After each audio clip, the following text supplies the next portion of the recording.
Man, I love Xitter. It's the place where you can go to listen to people claiming that the Jews own the media. And at the same time, the exact same people are wondering, well, why does the media matter? Like, I'm not making it up, you know? Like, you go on Twitter and you listen to these political academics, and on one hand, they're really, really upset that the mainstream media isn't owned by their group. And at the same time, they're saying, oh, well, so entertainment, you know, who cares? Man, it's fascinating, you know? And nowhere can you see this conversation being, I guess, debated more vigorously than in the fact that Saudi Arabia just announced that they want to purchase Warner Brothers. And this is after Saudi Arabia has purchased EA Games. So it does show a trend in them being interested in acquiring American products. And you have people like wondering, okay, like, well, so what? You know, so what if Saudi Arabia happens to own American products? What's the big deal? But then you also have people saying, oh yeah, well, Saudi Arabia has no plan at all. They're literally so panicked about running out of oil. And I want you to notice a pattern, right? It's usually people with blue check marks that post outrageous shit, like stuff that kind of like forces you to engage, right? So if you use Twitter like for your sanity, try to avoid the blue check marks. I know that I have one, but you can avoid me if you want. The thing is, like, blue check marks used to be the mentally deficient people on Twitter during the Jack Dorsey era, right? Like they were the mental asylums. Now they seem to be the agitators, you know, the cheeky little shits, the ones that spark engagement.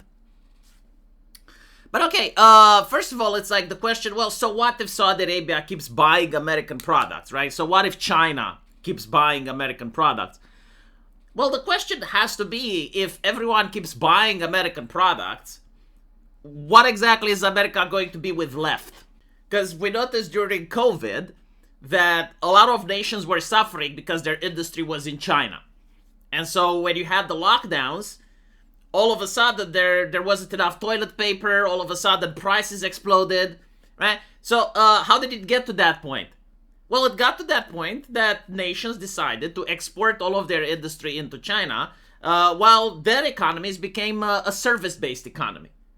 And so when shit comes to shove, you realize, oh, it's not actually a good idea, right, to export all of your stuff. During the conflict in Ukraine, Europe realized, oh shit, we're not producing weapons. Oh, we don't have a military. Oh, why? Because America has it. And so, like, this is why it's a bad idea for nations to constantly buy American stuff, because the question is like, okay, well, what is America going to be left with? The second problem is that, well, there is a level of patriotism. You know, like, one of the things that leftists like to rub it in white people's faces is like, you don't have a culture, white man. You white devil, you have no culture. You're not cultural. Well, apparently, you know, that's not an assessment. That's what they want it to be, right? So, like, so what if America is selling all of its culture? Because at the end of the day, you know, Warner Brothers is American culture. Like, it was created by Americans. It went around the world. It's a logo that, in my opinion, is even more popular than the American flag itself. Like, seriously, like, if you go into Africa and you show someone the American flag, they may be like, you know, they know what it is, but it doesn't spark anything. But if you show them Warner Brothers, like, those may be the things that he grew up with, you know, and it might actually create some emotion. And so, this being taken by Saudi Arabia, it's kind of like, I guess, you know, Saudi Arabia taking the Napoleonic jewels from France, which probably they did for all we know. But like, right? Like, it's kind of like that. You're taking a cultural achievement, a cultural hallmark, and appropriating it. Now it's not illegal. Of course, it's not a bad thing, but it's not something that you should cheer about it, you know? It's not something that you should be happy that yet another country is taking away your cultural hallmark because the last generation was filled with cultural vandals. And I think, like, that's one of the main reasons why this is happening, right? Because America has gone through several purity spirals, right? Like, several decades of allowing people high on morality to dictate morality for society and just shit taboo after taboo after taboo. And now you have like so many things you're not allowed to depict in fiction, so many things you're not allowed to depict in media, to the point that they're now creating things where you're forced to depict, right? So like if you read on the streaming services TOS, you will notice that you need to have homosexuals in, you need to have African Americans in. If you do have minorities, there is a specific way you need to treat them. And then you also have the SAG-AFTRA Guild, and they have their demands, right? So it's an entire culture of taboos, where if you look at the best motion pictures done in the past, you realize that they could never be done today. Like the payment processors would step in, they would boycott that shit. You would have activists refusing to work with the company, streaming services won't stream your movies. And so you can't have a culture like that, you know? And it's not surprising when you see Saudi Arabia stepping in and being like, hold on a little bit, you know, we're a pious, God-fearing people. We have less taboos than you guys do. Like, there are certain things that we can actually depict. And so, like, we do think we can create entertainment. And this is where the conversation is at. This is the real conversation, you know? Like, why does America have so many taboos now? Is it a better society now that you have the taboos? The Greeks are the first ones that discovered how to entertain people. They realized it's two things that make a play entertaining. One of them is thanatos. It means death. So everything that has to do with violence, right? Like an epic saga where you have the 100 and the bravery of men against insurmountable odds, right? Like that's death, that's thanatos, that's violence. The other one is eros. Eros means tits, right? Big fat tits, sexy women, lust, right?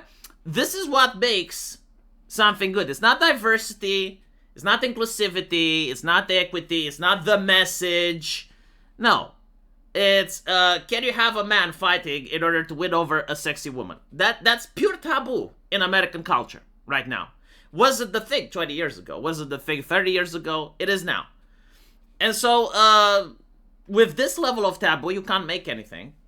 And it's no surprise that other nations, they don't stop. They don't have to take America's taboos. They can just do their own shit, right? And so if this continues, yeah, like you will have probably Saudi Arabia, China, Japan, Asia that are going to be the suppliers of global entertainment. Now the question is like, why does it matter? You know, they're just movies, they're just video games at the end of the day. Why is it important? Well, it's important for many things. First of all, it's financial. Money still matters. I know a lot of people like to say that materialism isn't important. It is. When you stop having food on the table, it becomes important. And usually it's a lot better if your nation has more money than if your rivals have more money. But the second thing is cultural. Politics is actually downstream from culture. And so it's not really like mathematics, like you put a lot of propaganda in and you get the desired effect. Because you notice how the wokes, they tried pushing really hard. Like they went full on guns blazing, trying to push woke ideology.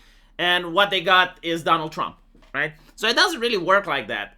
But if you actually make something entertaining, if you actually make something awe-inspiring, if you actually do reach the target audience, they will start to like you. It's kind of like a transaction, you know? You entertain them, you gave them happy feelings, and so they in return view you as a treasure. The same way we viewed Blizzard growing up, you know, the same way a lot of kids viewed Disney growing up. Back when the social contract stood, it's like Disney gives you entertainment, and in return, you give them brand loyalty. It also reflected on the nation that housed Disney, right? Like it also reflected towards America. And I said this in many other videos, but a lot of Eastern Europeans, we grew up with American movies, American TV shows, American cartoons, and we ended up liking America without even knowing what a Republican is, without even knowing anything of the history of America, to the point where when a politician would have said anything negative about America, that politician would lose a significant number of votes. It's like, why do you hate America? That's where Disney comes from. It doesn't matter if people agree with this mindset or not, but like this is the reality. This is how like soft power actually works. And before America, you had France, you had lingua franca, and they would make all of the interesting operas and plays, and it was the same shit. Like our Romanian nobility spoke French. The idea of like upsetting France was unthinkable, and that's pretty much how like France managed to get dominance in Europe, right? Through soft power. And if you're an American and you want to take a step back and just allow Asia and Saudi Arabia to now have the soft power unchallenged, I don't think that's in America's interest, you know? And this whole like puritanical movement of the moral majority and we need to police art and shit, it just doesn't work. Like, you're not policing art in the age of the internet. Other rival nations are going to do what the market wants. What would work is if you'd actually convince people on what art should be, and if we would see like the puritanical people on Twitter creating their own entertainment, like creating their own media, creating their own things, and competing with Asia and competing with Saudi Arabia with genuinely, you know, like Christian valued products. Like, I'm pretty sure like Christianity can make good works, right? I know that the woke can't, because like the woke entire ideology is to be against beauty, so they can't. But like all these people, you know, ban porn, that on Twitter now, harassing artists and shit. Why aren't they creating something? Like right now is the time to create the industry.